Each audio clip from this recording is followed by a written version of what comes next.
Welcome to Lost Relation Chronicles. June 2nd, 2020. Honey, remember I'm having dinner with a couple of friends from work this evening. My wife mentioned as she hurried out the door to head to work. Okay, no problem. I'll find something for myself. Have a great time. See you later, sweetheart, I replied. My name is Ben Williams, and my wife, Kathy, and I have been married for 32 years. We have two grown children, our son, Robert, who's married to Teresa, and our daughter, Elizabeth. I feel incredibly lucky to have such a wonderful family. However, not everything is as perfect as it seems. June 9th, 2020. Kathy, who usually wakes up early to get ready for work, was still in bed. It was already 7:30. Honey, are you feeling okay? It's already 8:30.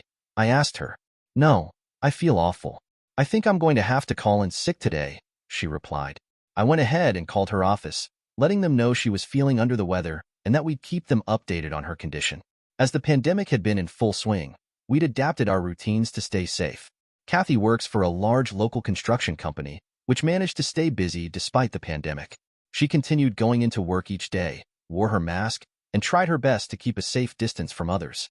We were scheduled to get vaccinated in a few weeks. I work from home in the financial department of a large credit card company. It may not be the most thrilling work, but it pays well, and with Kathy's role as the assistant to the president of her company, we do well financially. I've been at my job for 33 years, ever since I graduated from college. Kathy has been working for her company for 25 years, starting after our youngest child began school. Her responsibilities involve managing everything for the president of the company, Roger Jones. We both enjoy our work and the people we work with. Kathy took her temperature, and it was 100.8 degrees. Honey, maybe you should get tested for COVID, I suggested. Oh no, there were a few cases at work. I think I'll go get tested. Yes, that's a good idea. I'll sleep in the other room until we know the results. But if you have COVID, I probably do too. She went to our local pharmacy for a test. We would have to wait about 2 days for the results. June 11th, 2020. I got my results. I'm positive, Kathy said. I'm sorry, honey, but at least now we know, I replied. You should call your office to let them know since you've been around your coworkers. Who did you have dinner with last week? They might need to get tested, too. Just Sally and the new girl, Regina. We took her out to welcome her to the company. I'll call them. Well, at least I work from home, so I can be your nurse, I said. I'll call our doctor to see if there's anything they recommend. Get back in bed, and I'll fix you some breakfast. The doctor was helpful, suggesting I give Kathy vitamin C, B3, zinc, and plenty of fluids. They also advised me to watch her breathing and take her to the emergency room if her fever got extremely high. I called our kids to let them know but assured them that we'd be fine. The pandemic has been rough on everyone, changing how we work, how schools and businesses operate. It's been tough, but we've been lucky until now. June 15th, 2020. Kathy was holding up okay. She had a low-grade fever and wasn't coughing too much, though she was extremely tired. I tried making meals she might like, but she'd lost her sense of taste. Not that it mattered much since I'm not the best cook. I started feeling unwell myself. Kathy, I think I need to get tested. Last night, I woke up soaked in sweat. I think I might have a fever, I said. I went in for a test and would know the results in a couple of days. June 16th, 2020. I felt worse, but still hadn't received my test results. I was almost certain I had COVID.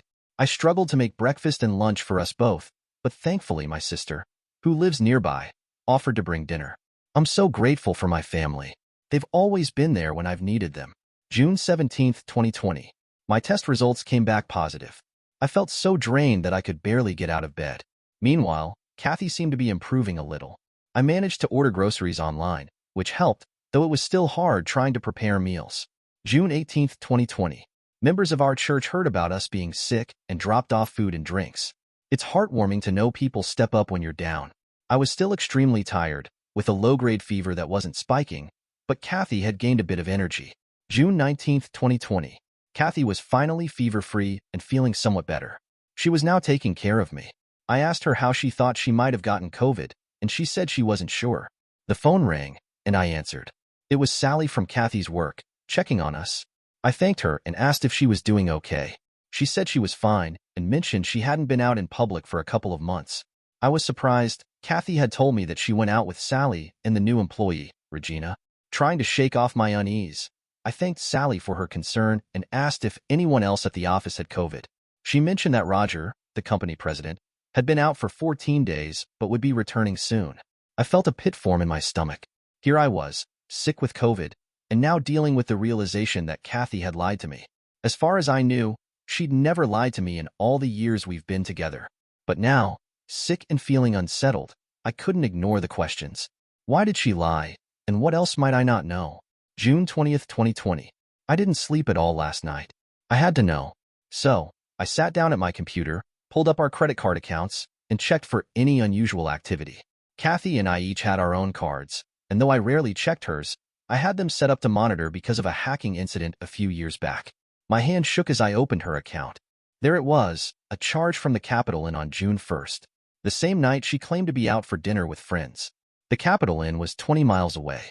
A storm of anger and disbelief surged through me. How could she do this? She was still at home, starting to feel better, completely unaware of what I'd found. When she came to check on me, she must have sensed something off. "You look worse than you did this morning," she noted. I just told her I needed to stay in bed and went to lie down in our son's room. She tried to bring me some soup, and although I wasn't hungry, I played along and pretended I wanted to sleep. After she closed the door, I lay there, feeling devastated and torn. As much as I wanted to confront her, I knew I needed her help to get through COVID. I still loved her, despite the hurt, and I knew I couldn't recover alone. June 21st, 2020. I woke up the next morning feeling worse, my fever higher than before. Kathy brought me some juice and a bagel, and I forced myself to eat a few bites as she sat there, watching me. Finally, I couldn't hold back any longer. "Kathy, how long have you been sleeping with Roger Jones?" Her face went pale and she stammered. Why would you think that? I love only you."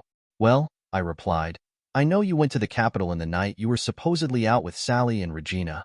Sally told me herself she wasn't with you." Kathy broke down into sobs and ran out of the room.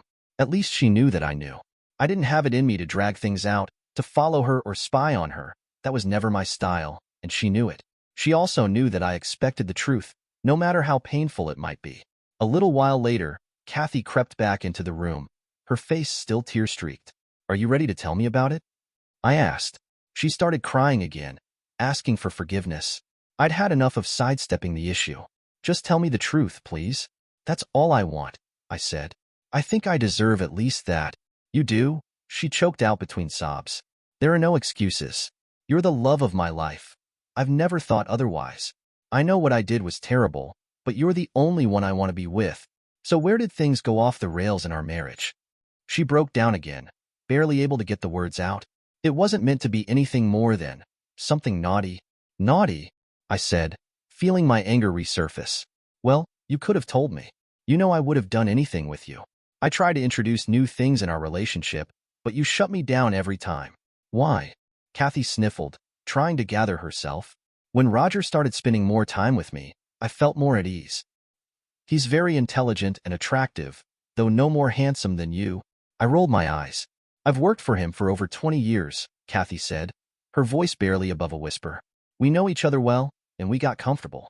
Over time, we grew closer, but it was never a reflection on you.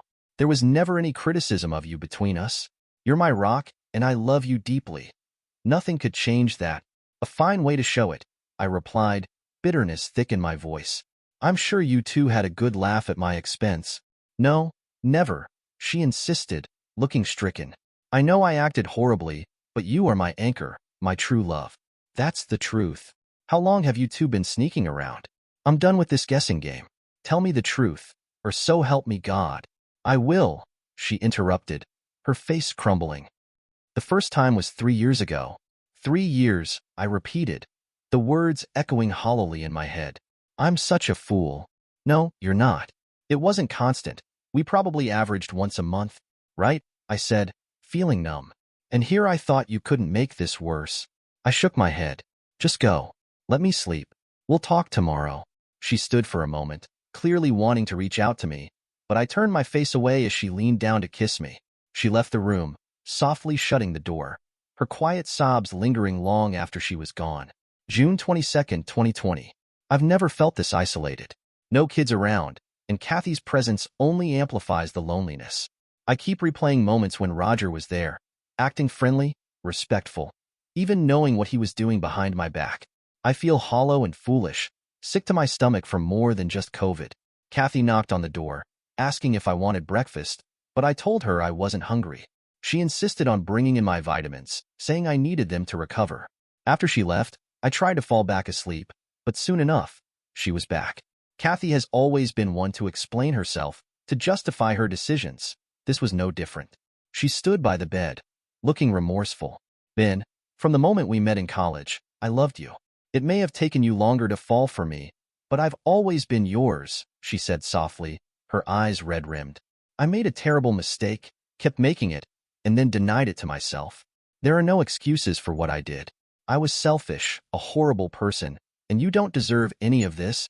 I just looked at her, not sure if I could believe anything she said anymore. I called Roger and resigned, she continued. You're the only one I want, and I know that will never change. What did Roger say? I asked. Did he try to convince you to stay? She nodded. Yes, at first. But when I told him you knew, he understood it'd be impossible to keep working together. Suppose we get divorced. You'll need that job. Money's not an issue now, but a 50-50 split will change things fast. She burst into tears and left the room. I closed the door and locked it, not wanting to say or hear another word from her today. June 23, 2020. I woke up feeling even worse than the day before.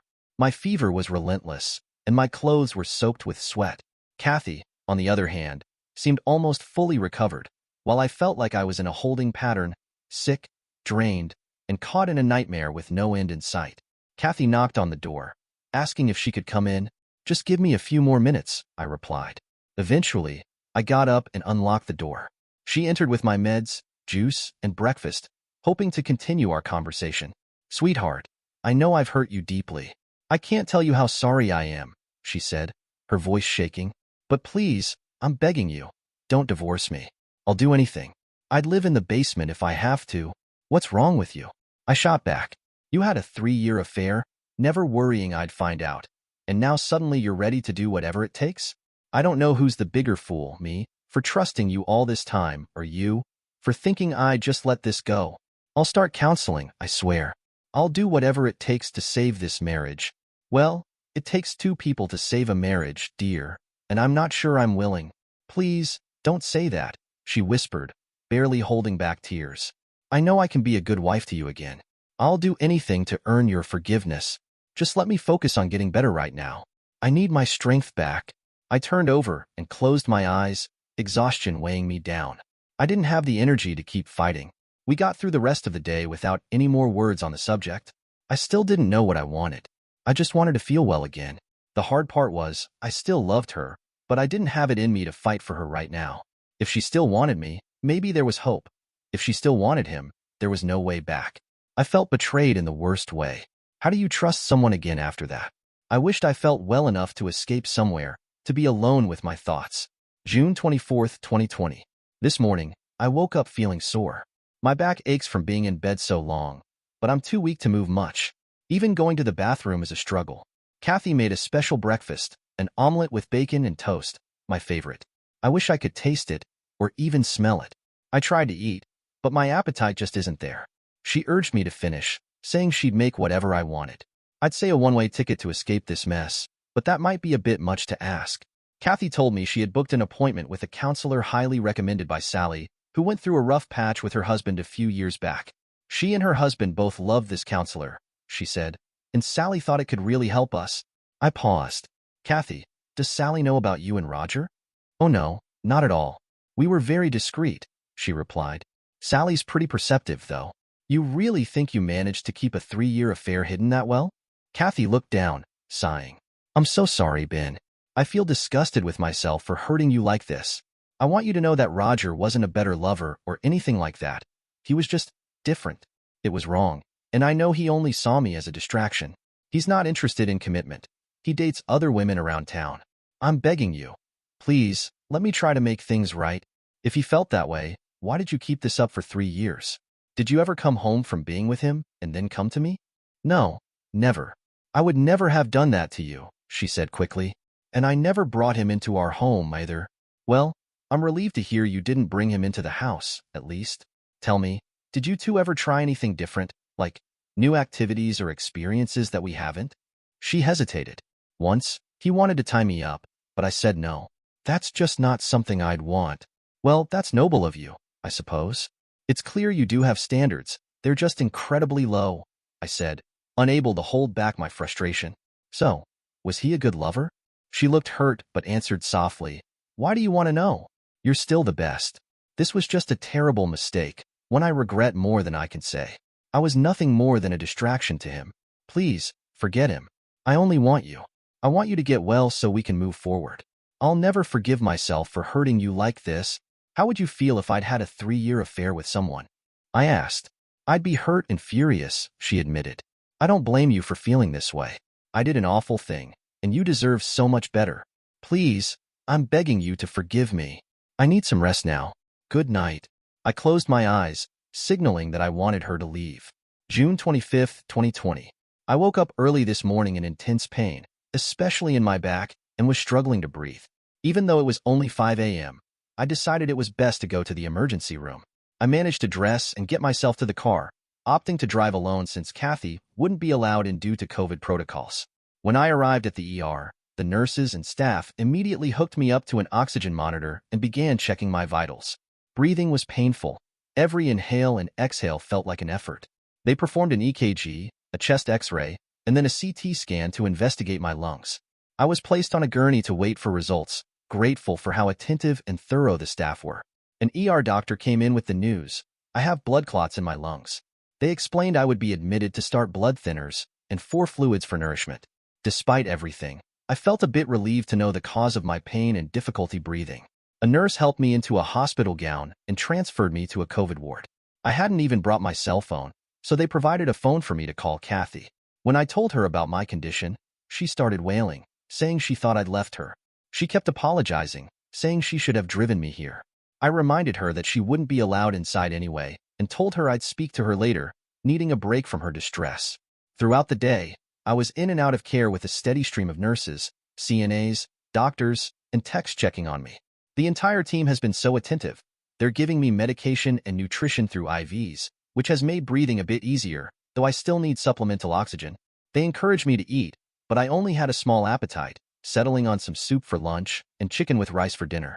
People often say hospital food is terrible, but my sense of taste has dulled so much, it doesn't matter. Kathy called back to apologize again and mentioned she had informed the kids. My son wanted to visit, but she told him visitors aren't allowed. I miss them deeply. It's been hard not seeing family much with the pandemic. When this is all over, I plan to have a huge backyard party and celebrate with everyone. Settling in for the night was challenging with my vitals being checked every few hours, midnight, 2 a.m., 4 a.m., and a blood draw at 6 a.m. Though I feel well cared for, restful sleep seems impossible. The nurses, all wearing masks, shields, full coverings, and gloves, still manage to be so kind and patient. I can't believe how they do it, but I'm grateful for every one of them. June 26, 2020. After giving blood at 6 a.m., I managed to doze off for a bit longer until breakfast arrives. It's pancakes and bacon, a favorite of mine, but I'm not very hungry. Still, I eat most of it. The phone rings, and it's Kathy, crying again and asking how I'm doing. I tell her I think I'm improving, but I'm still very tired. She apologizes repeatedly and wishes she could be here. I believe her. Kathy has her faults, but she's compassionate, especially when someone is hurting or ill. She's the first to send a meal, a card, or help out with groceries when someone's in need. I know she feels deeply sorry for what's happened, but I also can't ignore that she and Roger are the ones who gave me COVID. Right now, I'm too sick to make any decisions about our marriage or future, but I'll have a lot to think about in the coming weeks. The doctors visit and tell me that my levels are improving, which is a relief. I can tell I'm getting better because I don't get winded just walking to the bathroom. Every little improvement counts. I have a call with my kids, my daughter, son, and daughter-in-law. Hearing their voices makes me feel good, and I can't help but shed a few tears when they tell me how much I mean to them. My mind starts racing about what to do after I get out of here. Do I leave Kathy, or do I try to work things out? I know this will affect the kids too, and that makes it harder. But her betrayal was so deep and painful, and I'm still processing it. Kathy calls again to let me know she's spoken to most of the family. They're all worried about me and love me. I ask her, "Kathy, how do you think Roger got COVID and spread it to you and then to me?" She starts crying, telling me she thinks Roger must have picked it up on a West Coast business trip and didn't realize he had it until he had already spread it. "When did you think you got it?" I ask. She responds, I was hoping it wasn't Roger, but he was the only one it could have been. She breaks down again, and I end the call. I'm so tired, but sleep is hard to come by. I doze in and out, with the TV on in the background. I only want to watch something light or sports. Everything else just makes me feel worse. Even sports is getting caught up in politics now, and I think to myself, can we just play the game? I know I need sleep, and I'm hoping I can get some rest tonight. Tomorrow, I'll think more about everything. June 27th, 2020. Code Blue echoed through the hospital, and doctors and nurses rushed into the room as the patient struggled to breathe. Ben Williams passed away at 1:45 a.m. on June 27, 2020, from complications related to COVID-19 caused by a blood clot in his lung. Despite efforts to save him, he could not be revived. July 1st, 2020. The church was filled to its capacity, with people outside trying to hear the service. Mourners had come from near and far to pay their last respects to Ben and offer support to his wife and family. The day was a beautiful early spring day, and it was touching to see how much Ben had meant to so many. He likely never realized the impact he had on others, but they certainly remembered the kindness he had shown them. His daughter, son, and daughter-in-law were there, while his wife, who was almost in a catatonic state, had been medicated and advised to stay home. It was unclear how many people knew about her secret, as Ben had never revealed it before his passing, and it seemed unlikely anyone else did either. Kathy lived for another 22 years, but withdrew from the world, becoming reclusive. She didn't have to return to work, thanks to Ben's life insurance policy and investments. However, she was never truly the same after his death. Her only joy came from spending time with her children, grandchildren, and one great-grandchild. Though she felt deep sorrow for losing Ben, she was also grateful for the many years they had shared together. Roger never faced the consequences while Ben was alive, but complications from his bout with COVID did not let him live long enough. A year after Ben's death, he died of multiple organ failure. Karma? Maybe, maybe not. Dear listeners, please share your thoughts in the comments section below, and don't forget to like, share, and subscribe.